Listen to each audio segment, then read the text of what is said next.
What's up, YouTube? This is Too Raw for TV.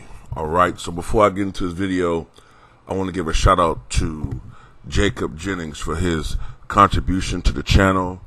I really appreciate you, brother. Jacob is a frequent contributor to the channel, and I really thank him a lot. And I want to thank everybody for their support on this channel. I really, truly appreciate it from the bottom of my heart. I really do. And I appreciate all of you guys over the Patreon.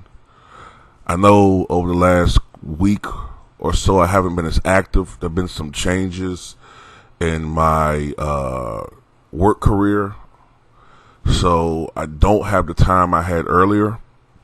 But on the weekends is when I will try my best to make up for it. I will still provide videos throughout the week. It's just going to be in a limited time period, but during the weekend I will be more active.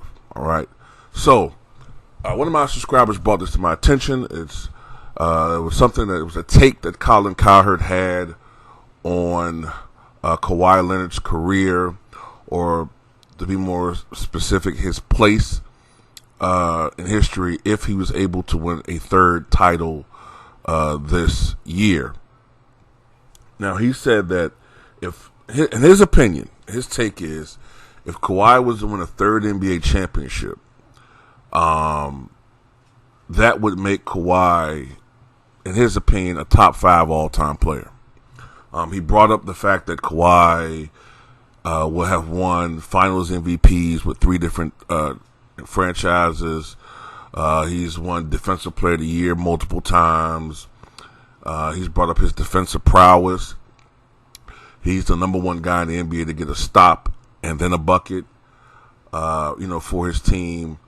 I guess sort of supplanting MJ, or in that role, or even surpassing Kobe in that role, according to Colin Cowherd, and saying how he's been, an All-Star MVP, a Finals MVP, a Defensive Player of the Year, awards that you sort of associate with all-time greats.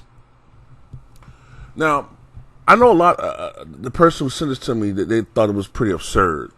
Look, my thing is, if Kawhi does do that, win a third championship with a different franchise, that would be extraordinary. Colin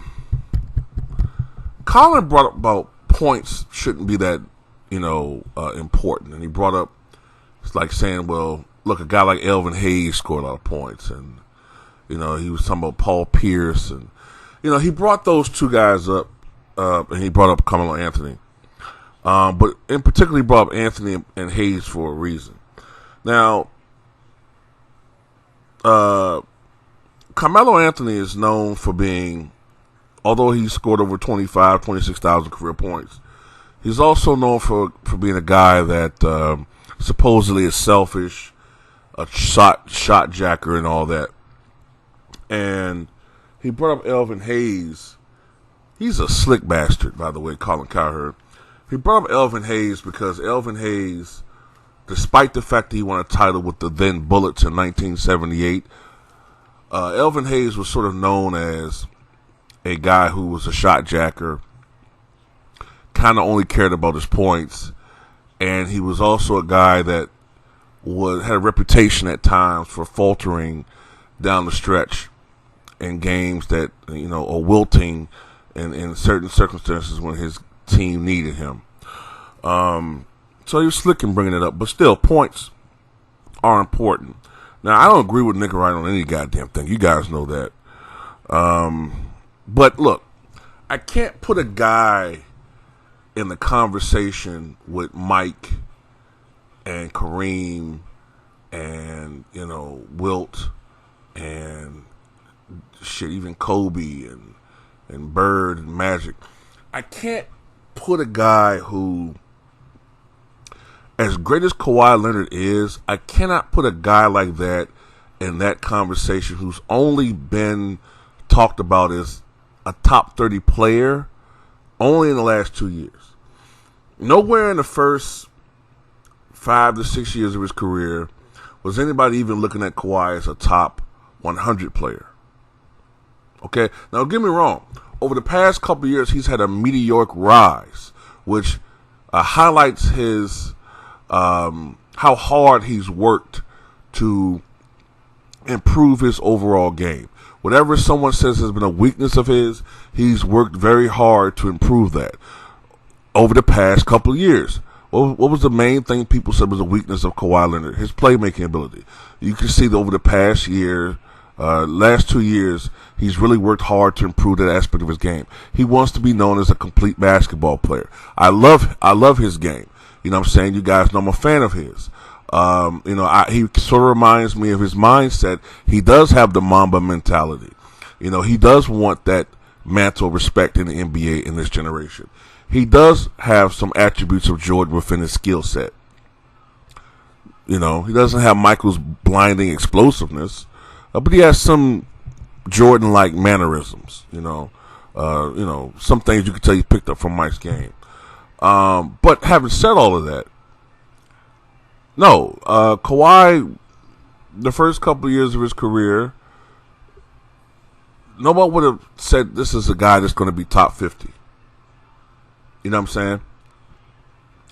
So I can't just put him from a guy that might be, when you project his career, maybe in 2014, you would thought he might have been a top 250, 300 player maybe, to a guy that might be top 50 to top 30.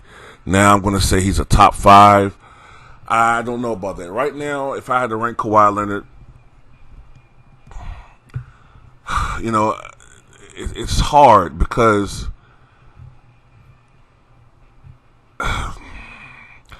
he hasn't put up enough years. Like, if I'm not mistaken, I think he's only been a 4-time All-Star. So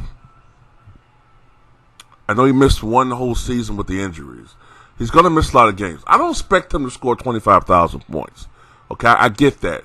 He's not going to be a guy that's going to have the longevity of a LeBron James.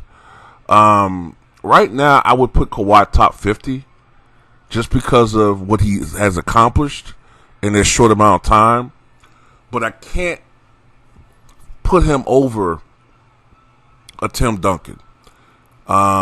Legacy-wise, I can't put him over Charles Barkley. Even though Kawhi will have 3 rings to Barkley's none, the fact that Charles Barkley dominated almost his entire 16-year career, you know what I'm saying, he was the only reason why the Sixers weren't a totally horrible team when he played there. If you take Charles Barkley off the 80s, early 90s Sixers, they would have been the worst team in the NBA. They probably would have won no more than 13 to 20 games every year. Charles Barkley was the only reason why they were even playoff contenders. And if you take Charles Barkley off the Phoenix Suns in the 90s, they're a really good team, but they wouldn't have gotten over the hump, and it would have been first-round exits. He is the one, honestly, that made them a championship contending team.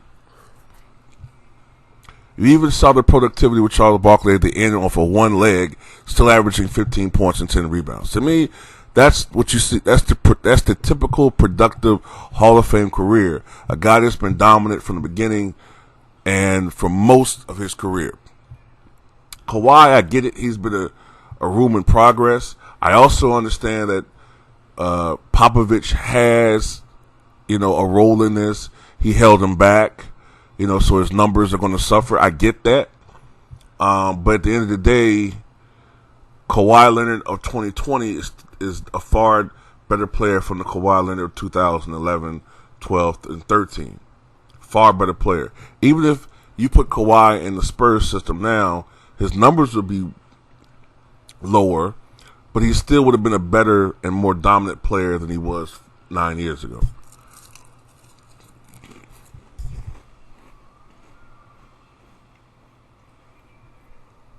So, I'm basically saying that I don't really agree with Colin Cowherd. I don't think LeBron that if he wins the third title, it'll make him a top 5 all-time player. But I would probably, because right now I have Kawhi, because I've been really debating it. I have him cracking the top 50. I think I would put him maybe like where Paul Pierce had him at. I would put him somewhere in that top 30 range. I feel pretty comfortable with that one. The 3 NBA championships would be interesting because even though he wasn't seen as perhaps the best player on the team in 2014, he was the best player in those signature wins in the finals. And that's what Kawhi did. He did put his signature in that series. He's put his signature all over that Toronto Raptors run last year. And if the Clippers have a really dominant run in the postseason this year, and Kawhi's fingerprints are all over the playoffs and especially the finals, then yeah, I would have to put him in the top 30 range or something like that. You know what I'm saying? And then next year he has it's not even titles, it's just dominance. If he has another season of dominance, then I would raise him a little bit higher. Then I have to put him in the top 20. You see, that's how it works for me. I need a body of work. I can't go off of 1 or 2 dominant seasons. I need something sustained over a period of time. Because if I go off a couple of seasons of dominance, then say, okay, if you go off of a couple of seasons of dominance, then Roger Maris should be one of the great power hitters of all time. He only did it 1 year, the 61 homers. The next highest season was 33. Not bad, but you can't compare him to Mickey Mantle. Although Mickey Mantle never hit 61 home runs, Mickey Mantle did have multiple seasons hitting 40 and 50 home runs. So Mickey Mantle is a greater power hitter, even though he never hit 61. You get me? Sandy Koufax had a 4 or 5 year period of absolute brilliance as a pitcher, but then he fizzled. He fizzled. Before that, it was okay, above average, but it was a 4 or 5 year window, I think the early to mid 60s, where Sandy Koufax was arguably the greatest pitcher in the history of Major League Baseball. You contrast that with, say, a guy like Greg Maddux. Greg Maddux was not an overpowering pitcher, but Greg Maddux played probably damn near 20 years with sustained brilliance. Won a couple of Cy Young Awards, but I don't think that Greg Maddox's career, I don't think his best seasons were better than what Koufax did, but Maddux sustained it longer. So historically, you would rank Greg Maddux higher than Koufax. So that's how I look at things. That's just me. You know what I'm saying? But tell me what you guys think.